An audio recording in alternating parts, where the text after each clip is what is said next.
எங்களுக்கெல்லாம் ஒரு புத்துணர்ச்சி அளிக்க வேண்டும் என்று நாங்கள் அவரிடம் கேட்டுக்கொண்டோம்.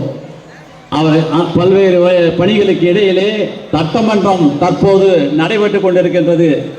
அப்படிப்பட்ட ஒரு சிரமமான நேரத்திலும் தன்னுடைய பணிகளுக்கு இடையே இங்கே வந்து இந்த தன்னுடைய ஒரு பேருரையை அருமையான முறையிலே ஆற்றி நமக்கு புத்துணர்ச்சியுடன் அவர் ஆரம்பித்து இந்த விழாவை சிறப்பு செய்வதற்காக அவரை அன்போடு அழைக்கின்றோம்.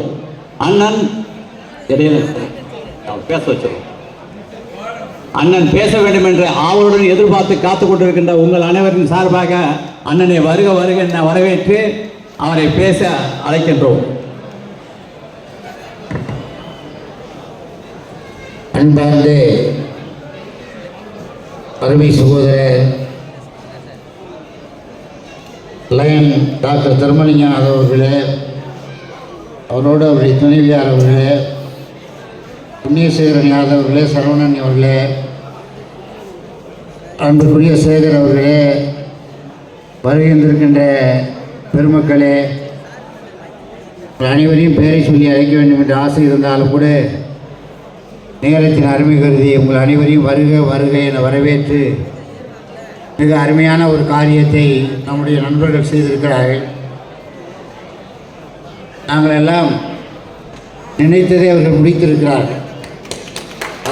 அதான்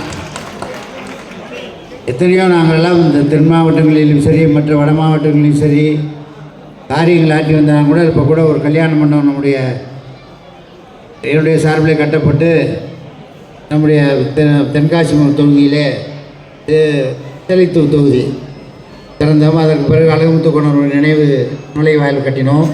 பல்வேறு வேலைகள் நடந்து கொண்டு இருக்கிறது. சிலை வைப்பதற்கு அழகுமுத்துக்கோன் சிலையை வைப்பதற்கு வேலைகள்லாம் நடந்து கொண்டு இருக்கிறது.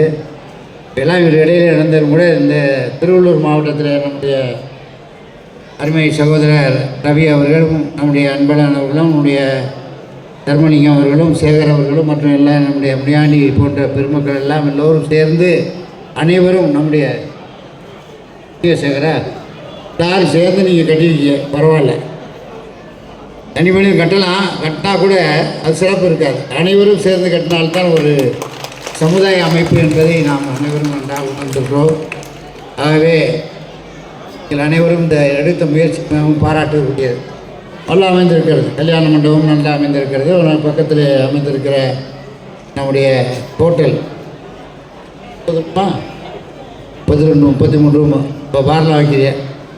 நிறைய வேலைகள் நடந்தால் கூட நாங்கள்லாம் பெரிய பெரிய அளவில் கட்டினா கூட இந்த அளவுக்கு ஒரு சமுதாய ரீதியாக யாதவ கன்வென்ஷன் சென்டர்னு சொன்ன உடனே ஒரு மகிழ்ச்சி ஏற்படுகிறது எங்களுக்கெல்லாம்.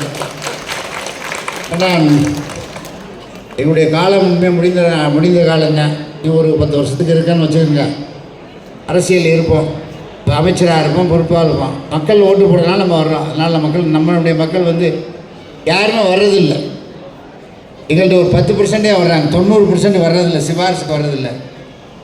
முதலமைச்சருடைய என்ன இவ்வளோ பேர் ஓட்டு போடுறாங்க, வர்றவர்களே ரொம்ப கம்மியாக தான் இருக்குது அப்படின்னு கேட்பாரு. நம்ம ஆளுங்க ஓட்டு தான் போடுவாங்க, மற்ற இடத்துல வரமாட்டாங்க. அவன் சொந்தமாக தொழில் பார்க்குறேன் அப்படின்னு சொல்கிறதுக்குன்னா அவன் மாட்டுக்கு தொழில் பார்க்க போயிடுவான். ஒருத்தன் மரத்து கடை வச்சுருப்பான், ஒருத்தன் கொடுத்து வாங்குவேன், வியாபாரம் பண்ணுவேன், ஒருத்தன் பால் மாடு வச்சுருப்பான், ஒருத்தன் விவசாயம் பண்ணுவேன். இல்லை அவன் தொழில் பார்க்க போயிடுவேன். அரசியலில் வருது 10% தான் இருக்கான். அப்படி பெரியார் கூட இப்போ வர்றோம்னு சொன்னார், வர்றோம்னு சொன்னார். இப்போ வருவார் நினைக்கிறேன், கூட்டுறவு அமைச்சர். அவே திராவிட முன்னேற்ற கழகம் திராவிட கொள்கையில் நாம் ஈடுபாடு கொண்டு வரும். அதனால தான் திராவிட முன்னேற்ற கழகத்திலும் சரி அனைத்து இந்திய அண்ணா திராவிட முன்னேற்ற கழகத்திலும் திராவிட கொள்கை என்பது மிக முக்கியம். ஆகவே தான் நாம் அனைவரும் சமம் என்ற அடிப்படையில் மதசார்பற்று நாமெல்லாம் வாழ்கிறோம். நம்முடைய அகிலேஷ் யாதவ் அவர்கள், தேசஸ்ரீ யாதவ் அவர்கள்லாம் போன்றவர்கள் இங்கே வரும்போது கூட நம்முடைய டிபிசி கூட சிலை திறப்பவர்களாக அகிலேஷ் யாதவ் வந்தார். நான் பொழுது அவரோடு பேசிக்கிட்டு இருக்க சொன்னார்.